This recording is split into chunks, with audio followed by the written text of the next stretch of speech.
Bonjour à tous, bienvenue sur le webinaire de Vaelia sur l'utilisation de l'intelligence artificielle avec ChatGPT et d'autres solutions pour ChatGPT et Midjourney plutôt pour travailler sur l'image. Je suis Guillaume Vidal, directeur de Vaelia. Je suis accompagné de Marie-Laure, qui sera notre intervenante, qui va pouvoir vous présenter les différents outils, différentes méthodes et les différentes réflexions qu'on a pu avoir. Est-ce que déjà vous voyez l'écran de formation et certification Vaelia? Si c'est le cas, je vous invite à lever la main dans le chat, c'est situé sur votre droite. Voilà, je vois des gens qui commencent à le partager. Parfait. Alors, on est ensemble pour une petite demi-heure pour échanger sur ces sujets-là. N'hésitez pas à poser les questions dans le chat. Je reprendrai vos questions au fur et à mesure et on aura un temps d'échange à la fin. Cette vidéo sera de nouveau disponible sur notre chaîne YouTube par la suite. Voilà. Marie-Laure, est-ce que peut-être tu peux te présenter déjà pour commencer, avant de parler un petit peu de graphisme et d'intelligence artificielle? Oui, bonjour Guillaume, bonjour à tous. Donc je vais enchaîner assez vite parce qu'on a peu de temps ensemble. Donc vous allez, hop, je vous passe tout de suite donc qui je suis. Je suis Marie-Laure Lachant, je suis directrice artistique 360 depuis plus de 20 ans. J'ai managé un studio graphique ces 10 dernières années et en même temps, j'ai enseigné l'ergonomie digitale à de futurs développeurs et à de futurs marketeurs. Aujourd'hui, je me destine au consulting et à la formation et je suis également porteuse d'un projet innovant de lutte contre le décrochage scolaire des jeunes adultes. Mon parcours, donc je suis née dans les années 70, j'ai fait une formation tout à la main. Au début des années 90, il n'y avait pas d'informatique. Je suis donc complètement autodidacte avec cet outil et tous les logiciels graphiques et je les ai maîtrisés au milieu des années 90. Juste pour mémoire, Photoshop a été lancé en 92. J'ai été freelance, j'avais moins de 25 ans et déjà je formais à Photoshop à la fin des années 90. Puis j'ai été salariée dans une start-up au début des années 2000 et jusqu'à l'an dernier. Donc pour résumer, j'ai déjà vécu plusieurs grosses révolutions, l'avènement de l'informatique et d'Internet, l'explosion de la bulle Internet, le web 2.0, 3.0, la big data et la suite logique, l'intelligence artificielle analytique, prédictive et aujourd'hui générative. Et de tout ça, même pas peur. Donc si vous avez des questions à ce sujet, j'y répondrai sur la suite. Pour introduire cette petite intervention et notamment les IA génératives, on dit donc Confucius dit qu'une image vaut 1000 mots et je vous présente donc mon arrière-grand-père et c'est avec lui que j'ai fait mes premiers tests sur ces outils qui utilisent l'intelligence artificielle. Et donc, je me suis amusée à passer cette photo, qui est sa photo de prisonnier de guerre de la Première Guerre mondiale, donc de la guerre 14-18, dans un outil propulsé par MyHeritage et qui donne quelque chose d'assez surprenant. Et là, on est en 2018. Donc, dès 2018, on a déjà des choses assez surprenantes en termes de qualité, un retraitement d'image déjà intéressant et la colorisation des images. C'est quasi instantané. Et là, tout de suite, arrive l'effet waouh, où donc on a découvert, en fait, en colorisant l'image, que sa blessure de guerre était encore visible. Voilà l'effet que peut avoir une intelligence artificielle quand on parle d'image. On est un peu entre horreur et fascination et je crois que beaucoup d'entre nous sont aujourd'hui dans ce cas-là. Alors et vous, avez-vous déjà testé des générateurs par intelligence artificielle? Et si oui, quel générateur? Je vous laisse me répondre en commentaire et je vais enchaîner assez vite sur un petit tour d'horizon rapide de Midjourney et de Adobe Firefly. Donc, commençons par Midjourney. C'est une petite vidéo. Pourquoi j'ai fait une vidéo et pas une démo? Parce que des fois, ça marche pas bien, parce que des fois, c'est long avant d'avoir le rendu. Et en un quart d'heure, je voulais vraiment essayer de balayer un maximum de choses. Donc, si vous voulez utiliser Midjourney, eh bien d'abord, il faudra installer Discord. Je vous lance la petite vidéo. Donc là, nous sommes chez Discord. Voilà, Juste Marie-Laure, je fais ça. Discord, c'est gratuit, c'est payant? Pour ceux qui C'est savent pas. gratuit. Voilà, vous avez toujours une première utilisation gratuite. Donc là, j'ai passé assez vite, mais imaginez qu'il va falloir créer un compte, etc. Donc, si vous n'avez pas Discord, c'est déjà un petit peu long. Et là, en fait, vous allez vous connecter via Discord à Midjourney. Et donc, vous êtes dans l'interface de Discord et vous voyez en fait les rendus d'images des uns et des autres. Et en fait, c'est dans ce petit salon Newbies que vous allez pouvoir tester. Midjourney aujourd'hui, il me semble que c'est devenu payant, en tout cas pour ses utilisations gratuites, à retester ou en tout cas, Je te bizarrement, bon, confirme, il y avait... Marie-Laure, il y a une version gratuite et une version payante. Et en fait, c'est une question de forfait. Le business model de ces structures-là, c'est par rapport au nombre de calculs qu'on vous demande. Qu'est-ce qu'ils appellent un calcul? Chaque projet que vous allez faire, ce que Marie-Laure va vous montrer après, c'est un calcul et vous avez le droit à un certain nombre d'allitérations dans ce business model-là. Et Midjourney est une version gratuite et une version payante. Ouais. Il me semble que, moi, j'ai été obligée de prendre la version payante pour vous faire la démo, parce qu'en fait, ce qui est assez étonnant, c'est que parfois, ça ne fonctionne pas en gratuit, mais ça fonctionne en payant. Donc, je me pose encore des questions sur, il y a aussi pas mal d'opacité là-dessus.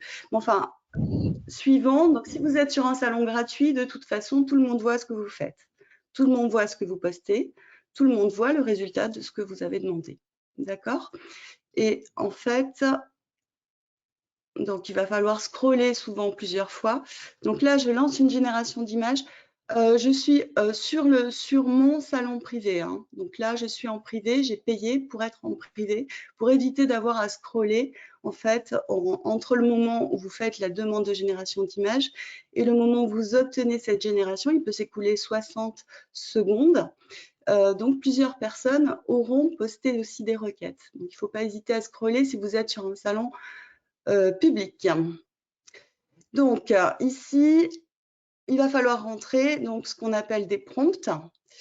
Donc, hop, j'enlève là, je voudrais juste enlever la... En fait, en bas, je tape, je sais pas, je pense que vous ne voyez pas, mais je tape donc ma requête et on attend quelques secondes. Honnêtement, j'ai accéléré la vidéo pour que ça aille vite. Et donc, j'ai demandé un chat noir dans un escalier qui regarde la caméra. Et donc, voilà ce qu'on obtient, effectivement, des images de belle qualité, on peut le dire comme ça, avec un style que j'appelle, moi déjà, le style Midjourney, tout simplement.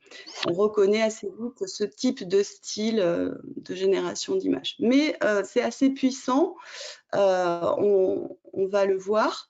Après, vous voyez, le petit défaut, c'est que dans l'ensemble, ça va, mais bon, mon petit chat, il est en lévitation dans son escalier, hein. Il ne touche pas le sol.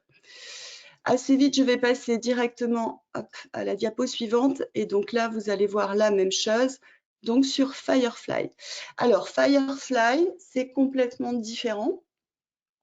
Il vous faut un accès à la version bêta. Donc, pour pouvoir avoir cet accès, il faut d'abord être abonné chez Adobe. Et ensuite, cette version bêta est gratuite, donc bien sûr, pas d'usages commerciaux envisageables pour l'instant. Néanmoins, je vous lance la démo, que vous voyez ce que ça peut donner. Donc là, idem. Alors, vous voyez, là, pour le coup, pas de Discord, pas besoin d'installer quoi que ce soit d'autre. Vous lancez votre requête, vous avez par défaut un premier jet de proposition qui est poussé en version art, mais en fait, vous allez voir assez facilement, on peut passer à la photo.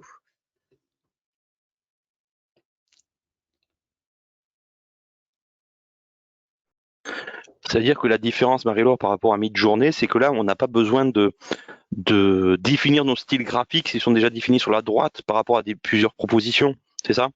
Voilà. Voilà, par défaut, en fait, vous avez une proposition qui vous est poussée et ensuite, il suffira en fait d'aller dans ce grand menu là et de cliquer, de tester des choses, etc. Vous pouvez aussi avoir des prompts assez poussés, mais je trouve l'interface beaucoup plus agréable à utiliser et beaucoup plus ergonomique. Ce qu'il faut savoir, c'est qu'à terme, ces outils, Adobe promet qu'ils seront intégrés complètement à Photoshop, à Illustrator, etc. Donc là, en termes de génération et de qualité de génération de rendu, on va avoir des photos, des choses qui sont plus proches finalement que ce que va proposer DALL-E, notamment vraiment dans de la photo qui semble vraiment réelle. Midjourney, c'est possible aussi, mais il va vous falloir par contre rentrer pas mal de paramètres, notamment le type d'appareil photo, le type de lumière désirée. Donc, ce que je trouve intéressant, c'est qu'ici, on est plus proche de la banque d'images finalement, et ça vous permet de générer une image qui est très proche de ce que vous auriez obtenu en banque d'images basique. Donc, je vais finir la démo. Donc, il y a encore des petites erreurs en termes de rendu, mais vraiment, on est sur quelque chose d'assez qualitatif. Et Adobe propose également un autre outil. Donc là, je vais passer assez vite là-dessus, qui va être d'utiliser la même chose en créant un pattern en fait pour rentrer dans du texte. Donc tout ça, c'est des choses qui sont, pour l'instant, ce sont les deux options qui sont disponibles. Mais en fait, si vous allez sur la vidéo promo d'Adobe, vous allez avoir pas mal de choses qui seront possibles à terme. Voilà la promesse d'Adobe. Donc, ce qui est intéressant ici, c'est qu'en fait, vous pouvez générer une image, d'accord, vectorielle, en demandant qu'elle soit vectorielle. Et donc, la promesse d'Adobe, c'est que ensuite, eh bien sûr, vous allez télécharger une image vectorielle. Donc, la possibilité, bien sûr, de reprendre, de modifier cette image. Et dans l'utilisation, ça me semble déjà beaucoup plus pertinent par rapport au métier de graphiste, designer graphique, etc. Ça sous-entend que vite, en fait, voilà. sur Firefly, les images, les images produites ça aujourd'hui, je vous entends pas. Ah, J'ai dit les je images disais produites Marie-Laure. aujourd'hui. Oui, alors, pardon. Non, je disais que ça veut dire que les images produites par Firefly sont directement utilisables par un graphiste, à la différence de Midjourney. Exactement. Exactement. Alors voilà les promesses. En fait, la promesse de Firefly par rapport à Midjourney, c'est beaucoup moins d'opacité sur la façon dont vont être rémunérés notamment les auteurs des visuels qui seront utilisés pour la génération, puisque Firefly, enfin Adobe va utiliser toutes les images qui sont dans son image bank. Donc, ils auront la capacité a priori de tracer. Donc déjà, je vois, moi, quelque chose en termes de droit, de propriété intellectuelle et de droit d'auteur, quelque chose de beaucoup plus respectueux que ce qui se passe sur Midjourney, où aujourd'hui, ça reste encore assez opaque. Il y a en gros un flou juridique au niveau de la propriété intellectuelle qui fait que c'est très opaque. Donc, pour l'instant, j'ai l'impression que Firefly va proposer quelque chose qui finalement prendra en considération notamment cet aspect-là et veut vraiment aller dans la transparence en disant, voilà, qu'il y ait une estampille en fait, comme quoi le visuel généré a été généré par intelligence artificielle. Ce qui n'est pas le cas officiellement avec Midjourney aujourd'hui. Encore récemment, quelqu'un s'est amusé à gagner, d'ailleurs, il y a quelqu'un qui a gagné un concours de photos, donc ouvert aux photographes, et qui a fini par avouer que c'était une photo générée par intelligence artificielle et qui a refusé le prix. Donc, il y a beaucoup de questions en fait, qui se posent sur comment je définis que cette image est générée par une intelligence artificielle ou pas. Donc, ça pose pas mal de questions. Je vais balayer assez vite. Alors, les différentes applications possibles. Évidemment, s'amuser, tester, et c'est incontournable. La question ne se pose pas, est-ce que demain, on va utiliser une intelligence artificielle? Ce sera le cas, oui. Mais tester dès aujourd'hui et effectivement, la première application qu'on peut avoir dès aujourd'hui, c'est chercher l'inspiration. Voilà, je fais confiance à nos amis graphistes, designers graphiques, etc., pour s'amuser avec ces choses-là de manière responsable et éventuellement créer quelque chose qui leur sera propre, qui sera complètement original pour leurs clients, hein, mais effectivement en cherchant l'inspiration. Ensuite, on peut s'en servir pour illustrer ces idées, ces concepts, des concepts, et de manière assez rapide, voilà, sans perdre trop de temps. Il va y avoir toute la partie retraitement d'image, et c'est là que c'est super intéressant, parce que effectivement, quand on a par exemple un client qui nous envoie une image en basse définition, on peut envisager de la passer en haute définition. Donc ça, c'est vraiment quelque chose de concret et qui va tout à fait dans le sens, si le droit d'auteur et la propriété intellectuelle est respecté, bien entendu, mais tout à fait dans le sens d'une amélioration de notre métier. Il va y avoir la possibilité d'augmenter ces créations et de gagner du temps dans la façon dont on va les augmenter. Bien entendu, des capacités de déclinaison de ces créations beaucoup plus poussées et la possibilité notamment de faire des mock-ups rapides, etc. Quand vous testez un logo, le logo doit être testé sur un support, sinon il n'a pas d'intérêt. Un logo juste pour faire joli sur un écran, ce n'est pas sa vocation. Sa vocation, c'est d'être posé sur quelque chose. Donc les mock-ups rapides pour un logo, ça permet assez vite de prendre des décisions. Donc voilà en quoi c'est intéressant. Combien ça coûte? Donc aujourd'hui, donc c'est gratuit, c'est vous le produit. En gros, il faut garder cette idée en tête. L'IA, en fait, il va falloir l'entraîner à chaque fois, au fur et à mesure de l'entraînement, hein, elle va être de plus en plus performante. Donc c'est votre travail et votre esprit qui font que l'IA va être performante. Et bien sûr, c'est une idée reçue, la monétisation est en marche. Bientôt, on aura une visibilité, je dirais, plus ferme sur le prix réel de toutes ces choses-là. Aujourd'hui, c'est encore le flou.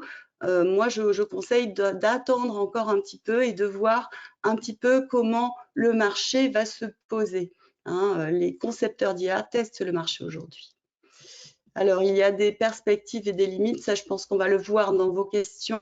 Donc, il y a cet effet waouh, combien de temps va-t-il perdurer? Moi, je trouve qu'il y a déjà un essoufflement de cet effet. Je suis intéressée par vos avis respectifs. La rapidité de création, là aussi, je mets un bémol. Oui, c'est rapide, mais c'est long d'attendre 30 secondes toutes les 2 minutes que votre visuel soit généré. Donc, la façon de travailler change complètement. Et demain, qu'est-ce qui va se passer? Demain, sûrement, il va y avoir un mix de différentes IA. Jusqu'où ça ira? Est-ce qu'on va regrouper tout ça dans des outils? Est-ce que demain, j'aurai ma propre intelligence artificielle dans mon ordinateur qui me permet de travailler en toute sécurité et en toute responsabilité?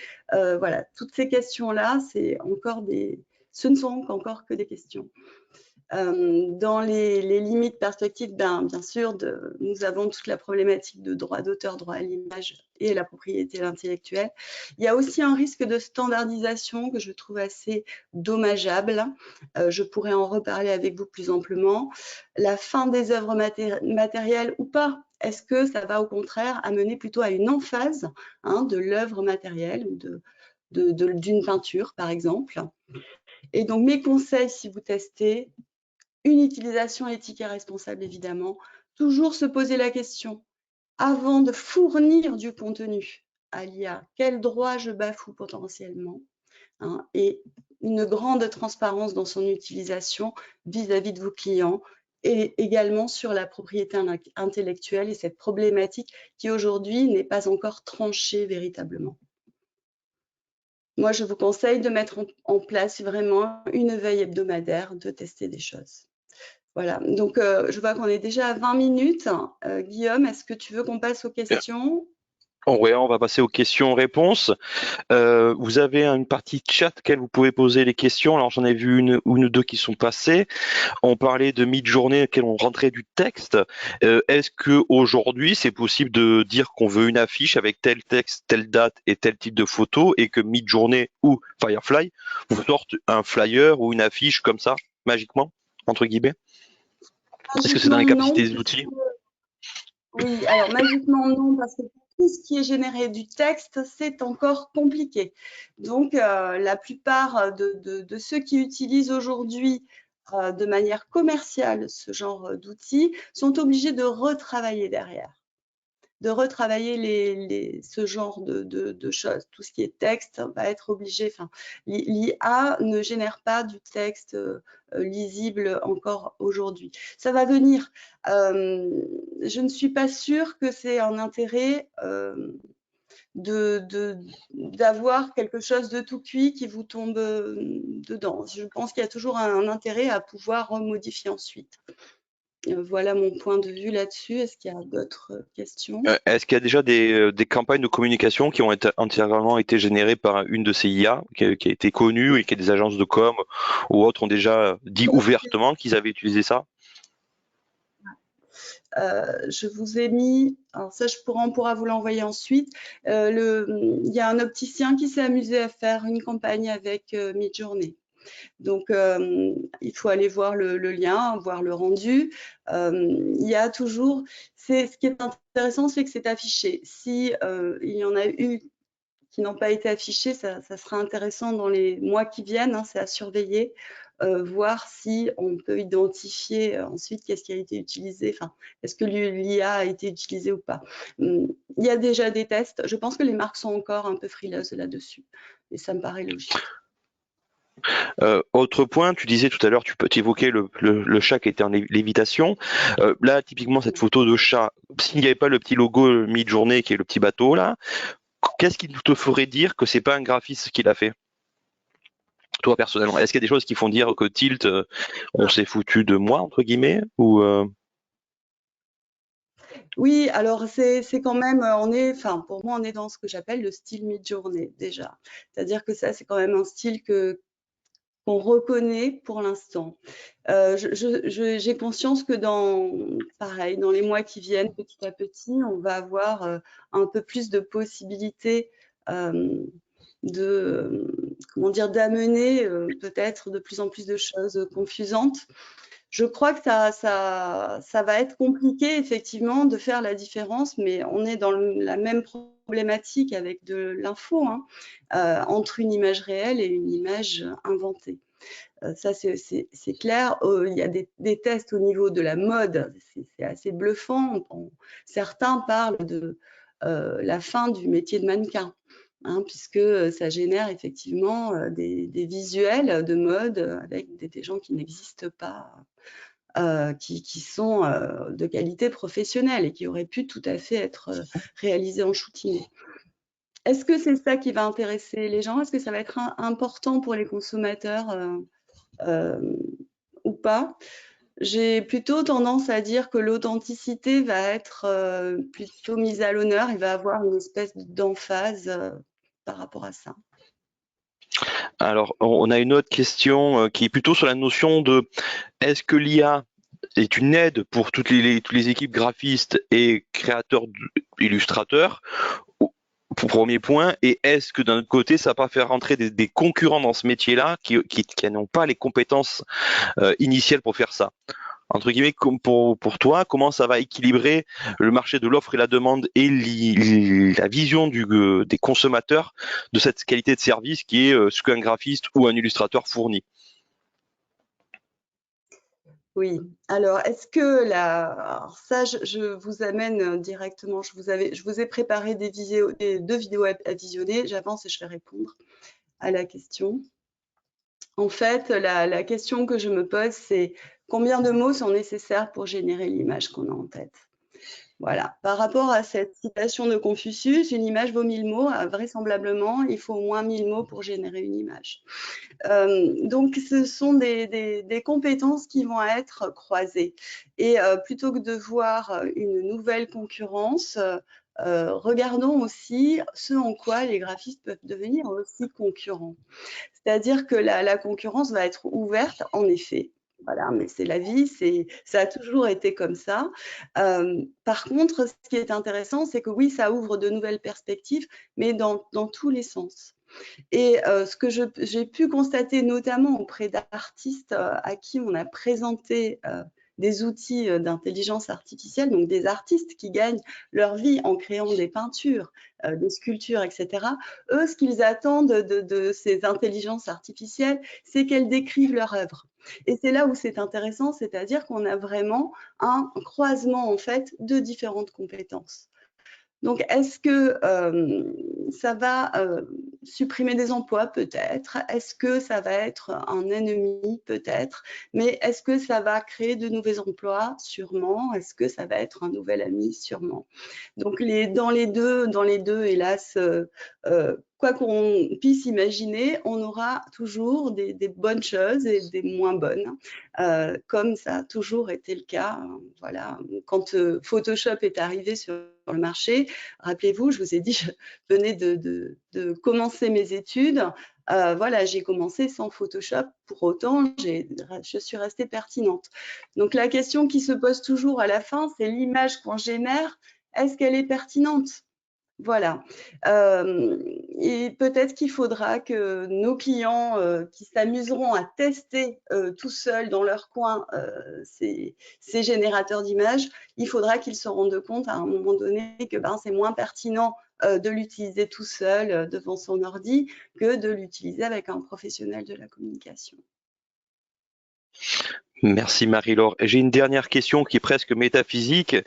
C'est la notion de fournir de l'information à cette partie d'intelligence dite artificielle. Est-ce qu'on ne laisse pas une partie de notre humanité là-dedans? Alors là, je ne sais pas si tu as une réponse à cette question-là, mais c'est la notion de qu'est-ce qui va être humain ou qu'est-ce qui ne va plus l'être, et aussi indirectement avec cette question derrière, c'est est-ce qu'on ne donne pas son savoir ou sa vision des choses gratuitement à une machine et à une société derrière? Oui, c'est pour ça que je parle d'utilisation éthique et responsable. Oui, ces questions-là, je me les pose aussi, sincèrement.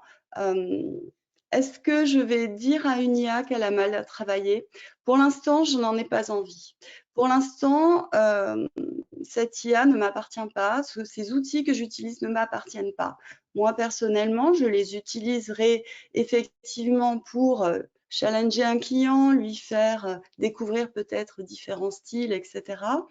Gagner du temps dans cette phase d'idéation, cette phase où il est un peu encore en train de se chercher et où on est là pour l'aider à faire un choix finalement entre différents styles, par exemple, d'images.